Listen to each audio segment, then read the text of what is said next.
वंदे मातरम। स्वागत है आपका आज की क्लास में। और आज हम बात करेंगे अर्थमेटिक प्रोग्रेशन यानी कि एपी यानी कि अर्थमेटिक प्रोग्रेशन। और अर्थमेटिक प्रोग्रेशन यानी कि समांतर श्रेणी। समांतर श्रेणी कक्षा 10 के लिए एक नया टॉपिक है, लेकिन बहुत ही आसान टॉपिक है, इसलिए घबराने की कहीं कोई आवश्यकता नहीं है। आप एकाग्रचित होकर समझिए और देखिए ये कितना आसान है। चलिए शुरू करते हैं।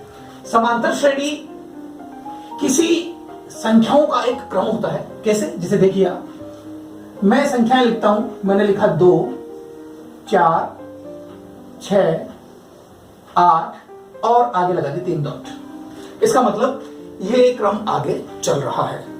तो इस क्रम में हमें ये देखना है कि इन 4 अंकों के बाद भी कोई संख्या हम लिख सकते हैं क्या? इन 4 संख्याओं के बाद कोई संख्या हम बता सकते हैं कौन सी आएगी? इन संख्याओं में संबंध हमें खोजना होगा और वही संबंध लेकर हम आगे तक जाएंगे और एक पूरी श्रृंखला बनेगी, एक पूरी श्रेणी बनेगी और इसी श्रेणी को हम कहेंगे समांतर श्रेणी। लेकिन जरा ढंग से समझिए समांतर श्रेणी क्या है। 2 और 4, आप देख रहे हैं कि इस पद में अगर मैं 2 जोड़ दूं तो मुझे ये 4 प्राप्त हो जाएगा। 2 में अगर मैंने 2 जोड़ा तो 4 आ गया, और अगर 4 में 2 जोड़ूंगा तो फिर से 6 आ जाएगा, और अगर इस 6 में मैं फिर से 2 जोड़ दूं तो 8 आ जाएगा। तो क्या अब आप मुझे बता सकते हैं कि अगला पद क्या होगा?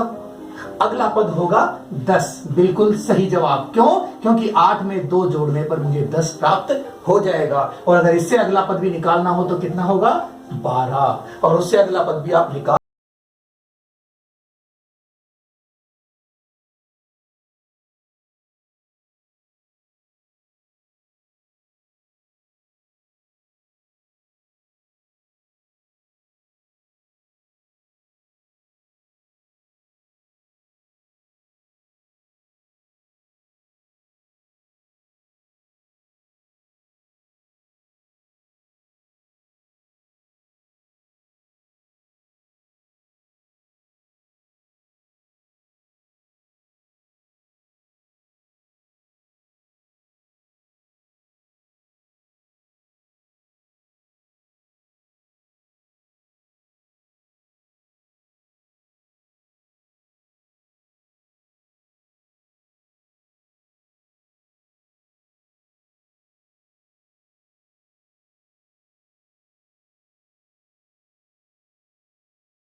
कि अगर 3 में 4 जोड़ा जाए तो 7 आ रहा है, और इस 7 में अगर मैं 4 जोड़ दूं तो 11 आ रहा है, और 11 में मैं फिर से 4 जोड़ दूं तो 15 आ रहा है। तो अगला पद कौन सा आएगा? 4 जोड़ दीजिए, 19 आएगा। तो ये भी एक समांतर श्रेणी है, ये भी एपी है। तो फिर क्या सारी की सारी सूचियां एपी होती है? जी नहीं होती है। देखिए कैसे। एक श्रेणी मैंने ली 1, फिर मैंने लिया 4, फिर मैंने लिया 9, फिर मैंने लिया 16, फिर मैंने लिया 25। अब आप बताइए ये एपी है क्या? जी हम यहां देखते हैं कि अगला पद तो हम यहां भी बता सकते हैं। कैसे बता सकते हैं कि 1 तो है 1 का स्क्वायर, 4 है 2 का स्क्वायर, 9 है 3 का स्क्वायर, 16 है 4 का स्क्वायर, 25 है 5 का स्क्वायर। तो अगली संख्या क्या होगी? 6 का स्क्वायर, और वो क्या होगा? 36। तो अगला पद तो हम यहां भी बता सकते हैं, लेकिन यह एपी नहीं है। एपी नहीं है, यह एपी नहीं है। तो कुछ समझ में आया? जी नहीं, मैं बताता हूं। यह एपी नहीं है और ये एपी है। क्यों है? मैं बताता हूं। ये भी एक अनुक्रम है क्योंकि हम अगला पद बता सकते हैं। ये भी एक अनुक्रम है क्योंकि हम अगला पद बता सकते हैं, और यह भी एक अनुक्रम है क्योंकि इसमें भी हम अगला पद बता सकते हैं। लेकिन ये सभी एपी नहीं है, केवल ये और ये दो एपी हैं। तो एपी क्या होती है? एपी वह अनुक्रम है जिसके सभी पदों का अंतर समान हो, जिसके सभी पदों का अंतर समान हो, या फिर हम यह कह सकते हैं कि एपी वह अनुक्रम है जिसमें अगला पद इससे पहले वाले पद में एक निश्चित संख्या जोड़ने पर प्राप्त होता है। जैसे कि हमने यहां देखा, 3 में 4 जोड़ने पर क्या आया? 7। 7 में फिर हमने 4 जोड़ा तो क्या आया? 11। 11 में फिर हमने 4 जोड़ा तो क्या आया? 15। और 15 समांतर श्रेणी संख्याओं की एक ऐसी सूची है जिसमें पहले पद के बाद वाले सभी पद, जैसे कोई भी हम ले लेते हैं एक सूची, मैंने पहला पद ले लिया 0, इस पहले पद के बाद वाले सभी पद, बाद वाले सभी पद अपने पूर्व पद यानी अपने से पहले वाले पद, जैसे मैं बात करूंगा दूसरे पद की, तो दूसरे पद अपने से पूर्व वाले पद में एक निश्चित संख्या जोड़ने पर प्राप्त होते हैं। वो निश्चित संख्या मैं ले लेता हूं 5। अगर मैं इस 0 में 5 जोड़ूं तो मुझे क्या प्राप्त होगा? 5, जो मुझे कैसे प्राप्त हुआ? इससे पूर्व पद में इस निश्चित संख्या को जोड़ने पर। और अगर मैं इस संख्या में फिर से 5 जोड़ दूं तो मुझे अगला पद प्राप्त हो जाएगा। देखिए कैसे, अब मैं इसमें फिर से 5 जोड़ दूं, मुझे क्या प्राप्त होगा? 10। 10 मुझे कैसे प्राप्त हुआ? 10 से पहले वाले यानी 10 के पूर्व पद में इस निश्चित संख्या को जोड़ने पर मुझे ये संख्या प्राप्त हुई है। अगला पद मुझे कैसे प्राप्त होगा?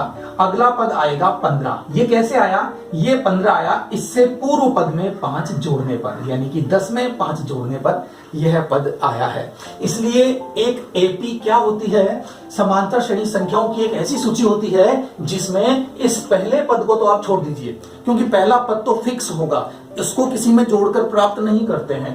पहले पद के बाद वाले सभी पद यानी कि ये सभी पद कैसे प्राप्त होते हैं हमें? ये सभी पद प्राप्त होते हैं इस जिस पद को हम निकाल रहे हैं उसके पहले वाले पद में इस निश्चित संख्या को जोड़ने पर। 5 से पूर्व पद यानी 0 में हमने इस निश्चित संख्या को जोड़ा तो दूसरा पद प्राप्त हुआ। तीसरे पद के लिए तीसरे पद से जस्ट पहले वाला पद है 5, इसमें हमने 5 जोड़ा तो हमें 10 प्राप्त हुआ। और तीसरे पद के लिए इससे जस्ट पूर्व पद है आपका तीसरा पद यानी चौथे पद के लिए पूर्व पद है आपका तीसरा पद, और तीसरे पद में हमने इस निश्चित संख्या को जोड़ा तो हमें अगला पद प्राप्त हुआ। यह बात यहां कही गई है।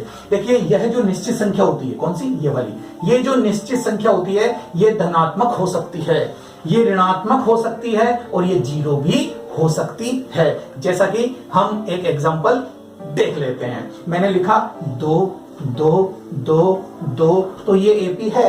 हाँ ये एपी है क्योंकि इसमें मैंने 0 जोड़ा तो 2 आया, इसमें 0 जोड़ा तो 2 आया, इसमें 0 जोड़ा तो भी 2 आया, इसमें 0 जोड़ने पर भी 2 आएगा, यानी 0 जोड़ने पर भी हमें अगले पद प्राप्त हो रहे हैं। तो ये भी एक एपी है। तो ये जो निश्चित संख्या है वो धनात्मक, ऋणात्मक या फिर 0 हो सकती है। ऋणात्मक का एग्जांपल हम और ले लेंगे। तथा इसे सार्व अंतर कहते हैं। इस निश्चित संख्या को क्या कहते हैं? सार्व अंतर कहते हैं। सार्व अंतर कैसे? सार्व अंतर होता है कॉमन डिफरेंस। कॉमन डिफरेंस, तो कॉमन डिफरेंस में आ गया आपका डी, यानी अगर देखा जाए तो मुख्य रूप से ये अंतर है। अंतर को डिफरेंस, और डिफरेंस का मतलब डी हमने ले लिया, तो सार्व अंतर को डी से प्रदर्शित किया जाता है।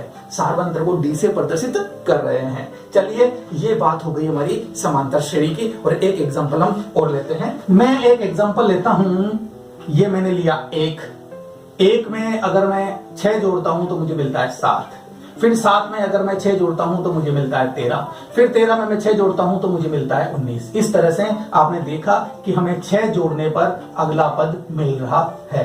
तो अगला पद भी हम ज्ञात कर सकते हैं। तो ये जो 6 है, ये 6 क्या कहलाएगा? डी। ये 6 क्या कहलाएगा? डी। तो इनका जो अंतर है वो क्या है? डी। तो डी की वैल्यू कितनी हो गई? 6। और ये जो पद है, जो प्रथम पद है, उसको हम कहेंगे पहला पद। पहला पद, और पहला पद क्या है? 1 है। इस पहले पद को हम लिखते हैं ए से। किससे लिखते हैं? ए से। प्रथम पद क्या मान लिया हमने? ए। जिस प्रकार से सार्वंतर डी, उसी प्रकार से प्रथम पद को क्या माना जाता है समांतर श्रेणी में? ए माना जाता है। तो यहां हमारे पास ए की वैल्यू कितनी हो गई?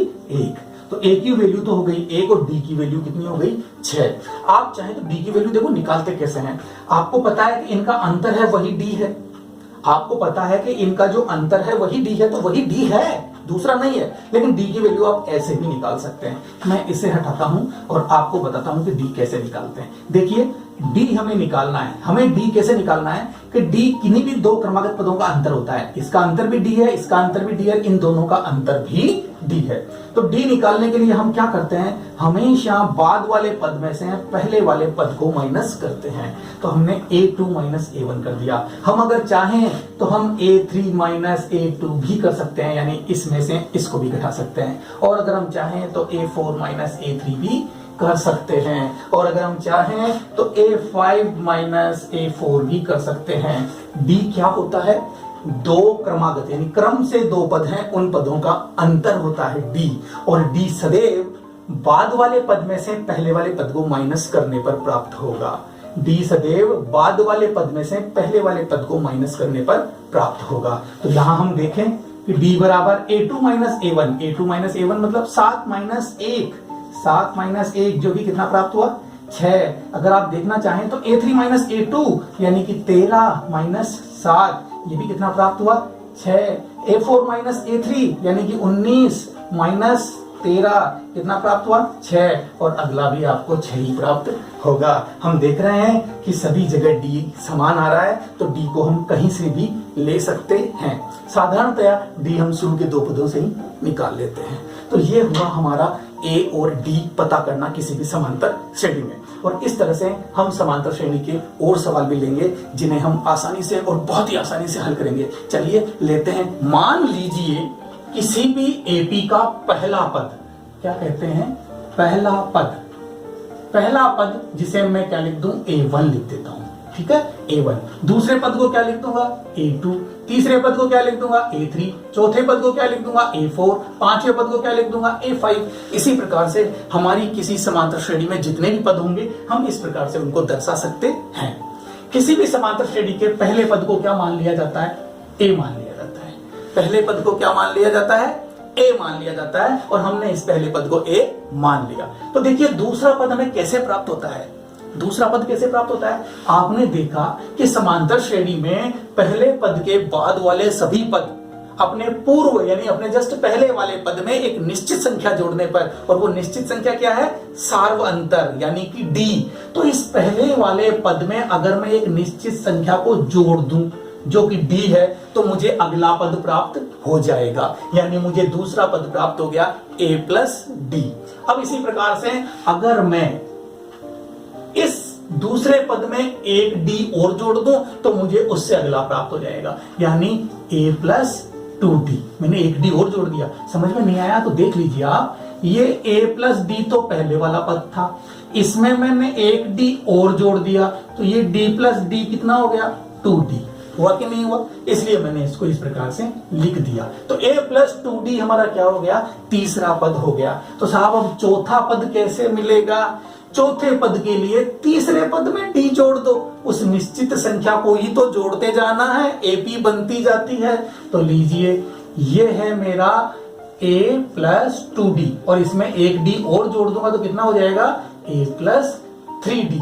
और इसी प्रकार से पांचवा पद क्या हो जाएगा, a प्लस एक d और जोड़ दो, 4d। फिर मेरा छठा पद क्या हो जाएगा, a प्लस 5d। कुछ समझ में आ रहा है, चलिए फिर बताइए मुझे सातवां पद क्या हो जाएगा, a प्लस 6d। बिल्कुल सही है, यानी कि ये जो है इससे एक कम आ रहा है कि नहीं आ रहा है, 6 से एक कम 5, 5 से एक कम 4, 4 से एक कम 3, 3 से एक कम 2, 2 से एक कम 1 और 1 से एक कम 0, यानी a प्लस 0d। 0 से गुणा होने पर क्या हो जाता है, वो 0, इसलिए हमें इसे लिखने की आवश्यकता नहीं होती। चलें अब आगे।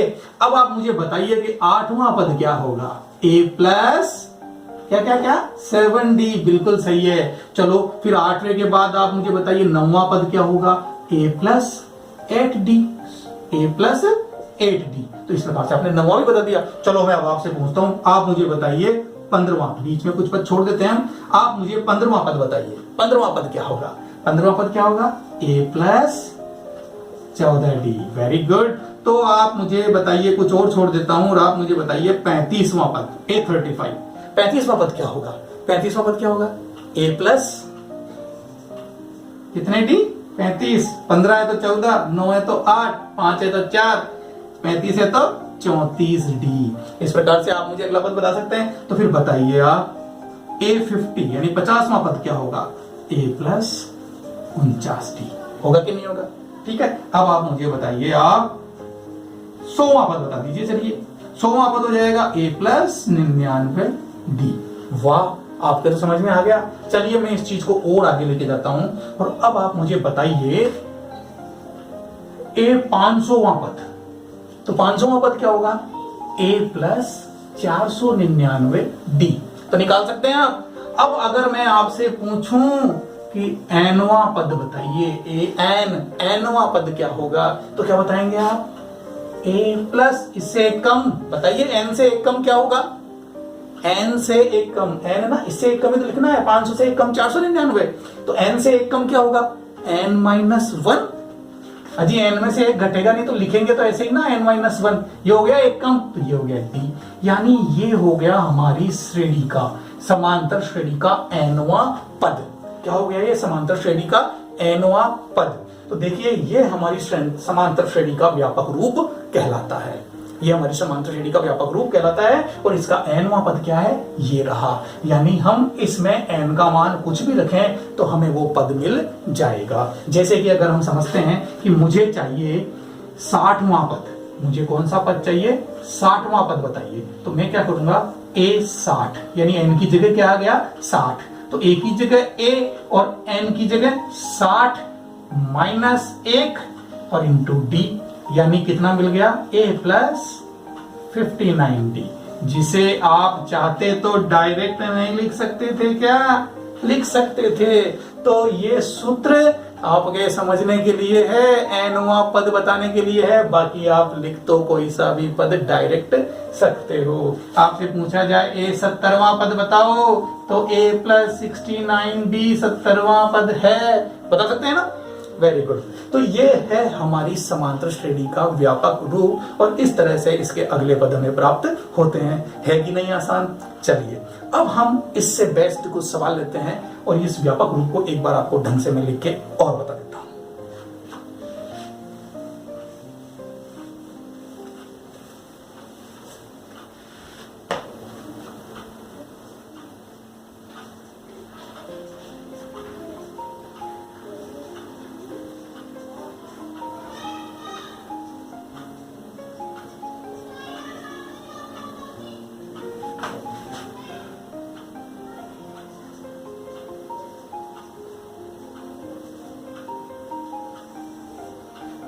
ये हमारी समांतर श्रेणी का व्यापक रूप कहलाता है, जहां ये क्या है? A plus n minus 1 into D. देखिए समांतर श्रेणी में दो बातें हैं। कौन सी दो बातें? एक चीज ये भी आप समझ लीजिए, अगर किसी समांतर श्रेणी का कोई अंतिम पद है, क्या कहा मैंने? अंतिम पद। अंतिम पद, अंतिम पद है तो उसे हम क्या लिखते हैं? L। Last term, last term यानी कि अंतिम पद, तो इसलिए हम इसे L लिखते हैं। तो वो L क्या होगा? वो L होगा A plus n minus 1 into D, क्योंकि यही अंतिम पद है। अगर समांतर श्रेणी रुक रही है तो इसके आधार पर हम समांतर श्रेणी दो प्रकार की कह सकते हैं। एक समांतर श्रेणी होती है परिमित, एक समांतर श्रेणी होती है परिमित और एक होगी अपरिमित। एक तो परिमित है और एक अपरिमित। परिमित का मतलब फाइनाइट और अपरिमित का मतलब इनफाइनाइट। इनफाइनाइट श्रेणी है और ये फाइनाइट श्रेणी है। फाइनाइट श्रेणी वो जिसमें अंतिम पद होगा, अंतिम पद है, जिसमें अंतिम पद है, यानी कि वो सीमित है। परिमित श्रेणी सीमित होती है, निश्चित पदों की संख्या होती है उसमें, वो एक जगह जाकर रुक जाएगी। और अपरिमित श्रेणी में क्या होगा?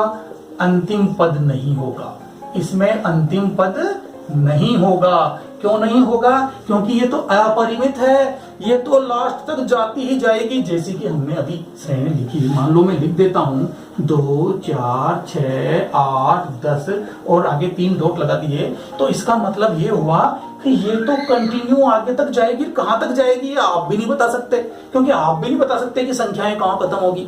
लेकिन अगर मैं इसे कह दूं कि 20 पद तक, अगर ये श्रेणी 20 पदों की है, ये समांतर श्रेणी 20 पदों की है, तो फिर ये श्रेणी हो गई परिमित श्रेणी। समझ में आई बात? जिसमें सीमित पद हैं वो फाइनाइट श्रेणी है, यानी कि परिमित श्रेणी है, तो उसका कोई ना कोई अंतिम पद जरूर होगा। और जिसमें पदों की संख्या सीमित नहीं है तो वो हो गई अपरिमित, यानी कि इनफाइनाइट समांतर श्रेणी, यानी इनफाइनाइट एपी हो गई, इसमें अंतिम पद नहीं होगा। अब हम समांतर श्रेणी की कुछ बातें और जानते हैं। देखिए, आपने यहाँ पर दो चीजें देख ली। क्या दो चीजें देख ली? कि एक तो है ए और एक है डी। ये दो चीजें हैं समांतर श्रेणी में, जो भी सब कुछ है। इस ए को हम क्या बोल रहे हैं? ए होता है हमारा प्रथम पद। क्या होता है? प्रथम पद। और डी क्या होता है? सार्व अंतर। डी क्या होता है? सार्व अंतर। अगर हमें ये ए और डी दे दिया जाए तो क्या हम समांतर श्रेणी लिख सकते हैं? बिल्कुल लिख सकते हैं। कैसे? माना हमें दिया है कि ए बराबर 5 और डी बराबर 10। ए बराबर 5 और डी बराबर 10 है, तो साहब समांतर श्रेणी लिखिए। Very good. ए का मतलब पहला पद जो कि 5 है और डी का मतलब 10, यानी कि सार्व अंतर 10 है। हम जानते हैं कि समांतर श्रेणी पहले पद में अगला, यानी इस निश्चित संख्या यानी सार्व अंतर को जोड़ने पर हमें अगला पद प्राप्त होता है। तो किसी भी पूर्व पद में सार्वंतर डी जोड़ेंगे तो हमें अगला पद प्राप्त होगा। तो इस समांतर श्रेणी का पहला पद हमें कितना मिल गया? 5, जो कि दिया हुआ है। अगला पद कैसे मिलेगा? इस पहले पद में हम 10 जोड़ देंगे, तो 5 और 10 15। फिर आप डी को जोड़ दीजिए 15 में, 15 और 10 25, 25 और 10 35, 35 और 10 45। ये लीजिए हमारी समांतर श्रेणी बन गई। तो जब हमें ए और डी दिया गया है तो हम समांतर श्रेणी ज्ञात कर सकते हैं। कर सकते हैं कि नहीं कर सकते? कर सकते हैं, बिल्कुल ठीक इसी प्रकार से। यानी हम देखना चाहें कि पहला पद क्या होगा? ए होगा, जो कितना दिया हुआ है? 5। फिर दूसरा पद क्या होगा? कि ए प्लस डी होगा, यानी कि 5 प्लस 10, यानी कि कितना होगा? 15 होगा। फिर तीसरा पद क्या होगा? कि ए प्लस 2डी है तीसरा पद, तो ए प्लस 2डी क्या होगा? 15, यानी ए का मतलब तो है 5 और 2डी का मतलब 10 का 2, यानी 2 इंटू 10। तो ये तो हो गया 5 और 2 ढाई 20, यानी कितना हुआ? 25। अच्छा, चौथा पद क्या होगा? ए प्लस 3डी। ए प्लस 3, तो ए का मतलब 5 और 3 इंटू डी का मतलब 10, तो यानी कि 5 प्लस 3 ढाई 30, यानी कि हमें क्या मिला? 35। तो इस प्रकार से हम एक समांतर श्रेणी ज्ञात कर सकते हैं और उस समांतर श्रेणी के आगे वाले पद भी ज्ञात कर सकते हैं। अगर हमें यहाँ ये कहा जाए कि ए बराबर ये है और डी बराबर ये है, तो इसका 25वां पद क्या होगा? तो हम 25वां पद डायरेक्ट निकाल सकते हैं। कैसे?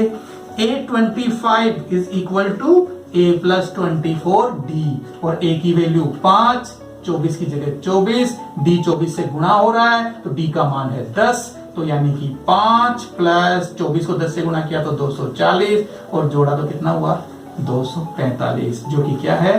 25वां पद। तो इस तरह से हम कोई सा भी पद भी निकाल सकते हैं और पूरी समांतर श्रेणी भी निकाल सकते हैं, यदि हमें ए और डी दिया गया है तो। जब हमारे पास ए और डी है तो पूरी समांतर श्रेणी ज्ञात कर सकते हैं। क्या यह सूची एपी है? तो इस चीज को कैसे ज्ञात करेंगे? हम क्या करेंगे कि दो क्रमागत पदों का अंतर निकालेंगे।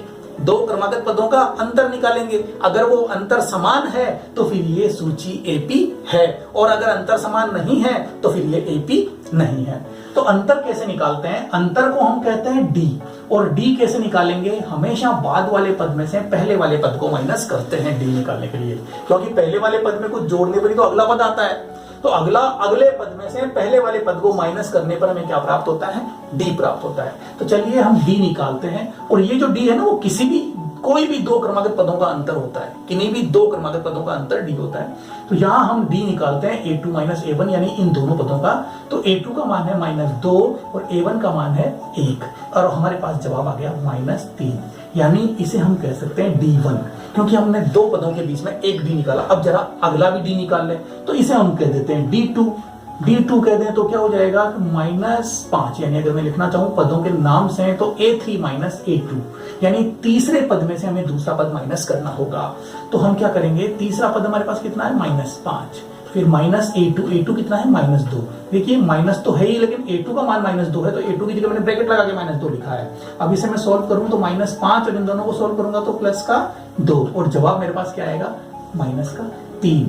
अब आप चाहें तो तीसरा डी भी निकाल सकते हैं, यानी अगले पद से आप फिर से डी निकाल सकते हैं। अगर आप चाहें तो -8 में से -5 माइनस करके अगर मैं निकालना चाहूं तो D3 जो क्या होगा A4 - A3। इस तरह से किन्हीं भी दो पदों का, किन्हीं भी दो क्रमागत पदों का जो अंतर होता है वही सारा अंतर होता है। हम आगे वाले पदों का अंतर भी निकाल सकते हैं, जैसे कि यहां अगर मैं निकालना चाहूं तो -8 माइनस की जगह माइनस और A3 की जगह A3 का मान -5। अगर मैं इसे सोल्व करूं तो -8 माइनस प्लस का 5 और जवाब क्या आया -3। लेकिन हमें इसकी आवश्यकता नहीं है, हमें केवल 2 ही डी की आवश्यकता है। हम 2 निकाल कर ही ये कह सकते हैं कि क्योंकि D1 बराबर है D2 के, यानी कि सार्वंतर समान है, इसलिए यह एक AP है। इसलिए ये क्या है, एक AP है। अब हम देखते हैं कि ये AP है या नहीं है। तो देखिए हम निकालेंगे D1 और D1 क्या होगा A2 - A1 और हम देख रहे हैं कि A2 पर क्या लिखा हुआ है, ये A1 है, ये A2 है, ये A3 है, ये A4 है। तो A2 यानी कि 9 माइनस A1 यानी कि 6 और 9 में से 6 गया तो 3, तो हमारा D1 आ गया 3। अब जरा D2 भी निकाल दीजिए, तो कोई और अंतर ले लीजिए कहीं से भी, हम इन दो क्रमागत का ही ले लेते हैं। तो D2 हमने ले लिया A3 - A2 और A3 का मान कितना है 12 माइनस A2 का मान कितना है 9 और 12 में से 9 गया तो 3, यानी D2 भी हमें 3 प्राप्त हुआ, D1 भी 3 प्राप्त हुआ। तो हम कह सकते हैं कि D1 बराबर है D2, क्योंकि D1 बराबर D2 इसलिए यह एक AP है। तो इस तरह से हम ये सिद्ध कर सकते हैं कि दी गई सूची समांतर श्रेणी है या नहीं है। और लीजिए एक सवाल, लीजिए यह AP है या नहीं, इसके लिए भी हम वही काम करते हैं। सबसे पहले निकालते हैं D1 और D1 क्या होगा A2 - A1, यानी कि 14 माइनस A1 का मान कितना है -1। और इसे अगर मैं सॉल्व करूंगा तो मुझे क्या मिलेगा 1/4 की जगह 1/4 और माइनस माइनस प्लस होकर क्या आ जाएगा +1। और इसे सॉल्व करने पर 4 × 4 और 1 5, यानी कि 5/4। तो ये मेरा मिला मुझे D1। अब मुझे क्या निकालना चाहिए D2। तो D2 देखिए क्या होगा कि A3 - A2। अगर A3 में से A2 को माइनस कर दूंगा तो मुझे क्या मिलेगा D2। तो चलिए कर दीजिए, A3 क्या है यहाँ पर 3/2 और A2 क्या है यहाँ पर 1/4। अगर इन दोनों को मैं माइनस करूं तो कैसे होगा, एलसीएम कितना आ रहा है 4, 2 का भाग दिया तो 2 दूनी 4, तो 2 तिया 6 माइनस 4 × 4 और 1 को 1 से गुणा करूंगा तो 1, यानी मुझे क्या मिला 5/4। आप देख रहे हैं कि D1 भी 5/4, D2 भी 5/4, इसलिए आप कह सकते हैं कि D1 बराबर D2। क्योंकि D1 बराबर है D2 इसलिए यह एक AP है। अब ये बात आप कह सकते हैं। तो इस प्रकार से हम ये बता सकते हैं कि दी गई सूची AP है या नहीं है। ये एक सवाल हम और ले लेते हैं और इस सवाल में हम देख रहे हैं कि पहला पद ये रहा, दूसरा पद ये रहा। ये हमारा पहला पद है, ये हमारा दूसरा पद है, ये हमारा तीसरा पद है और ये हमारा चौथा पद है। हमसे ये पूछा गया है कि यह AP है या नहीं है। तो चलिए इसको भी हम सॉल्व करते हैं। काम अब भी हम वही करेंगे, हम निकालेंगे D1 और D1 क्या होगा A2 - A1। हमेशा दूसरे पद में से पहले पद को घटाएंगे तो हमें D1 मिल जाता है। तो दूसरा पद हमारा क्या है 3 + √2। इसमें से मैं माइनस करूंगा किसको A1 को, जो कितना है 3। तो देखिए इसको सॉल्व करूं तो 3 और 3 माइनस होंगे तो क्या आएगा 0। तो 0 + √2 यानी मेरे पास क्या बचा √2, यानी D1 का मान कितना आ गया √2। अब मैं ऐसा करता हूं D2 भी निकालता हूं और D2 कैसे निकलेगा D2 बराबर A3 - A2। तीसरे पद में से अगर मैं दूसरा पद घटा दूंगा तो मुझे D2 भी मिल जाएगा।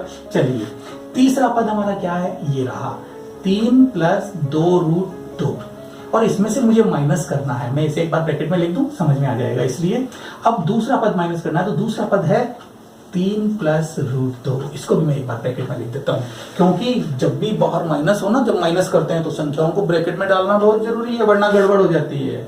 इससे इजीली सॉल्व हो जाएगा। देखिए अब मैं इसे ब्रैकेट को हटा देता हूं तो मेरे पास क्या बचेगा 3 प्लस 2√2 माइनस 3 और ब्रैकेट खोलने पर ये माइनस की वजह से ये प्लस क्या बन जाएगा माइनस।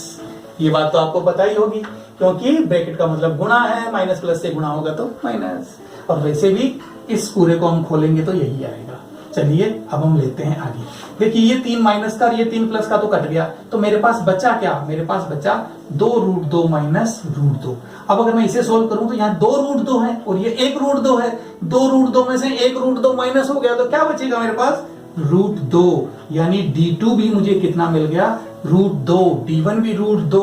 तो इसलिए हम कह सकते हैं कि क्योंकि D1 बराबर है D2 इसलिए यह एक AP है। तो अब आप समझ गए कि किस प्रकार से समांतर श्रेणी के सवाल कितने आसान हैं और कितनी आसानी से आप समांतर श्रेणी को समझ सकते हैं और सवाल हल कर सकते हैं। समांतर श्रेणी को आगे हम और समझेंगे नेक्स्ट वीडियो में। आज आपका एक अभ्यास, एक प्रश्नमाला कंप्लीट हो गई है, इसलिए इस प्रश्नमाला को आप कंप्लीट कीजिए। आज हमने जितने भी सवाल लिए हैं वो सवाल आपकी प्रश्नावली 5.1 के हैं, यानी कि समांतर श्रेणी के पहले अभ्यास के हैं और उस पहले अभ्यास को लेकर आप उसे सॉल्व कीजिए, निश्चित रूप से आपको समझ में आएगा। और अगर कोई सवाल आपको नहीं आता है तो कमेंट कीजिए, मैं बताऊंगा। बाय।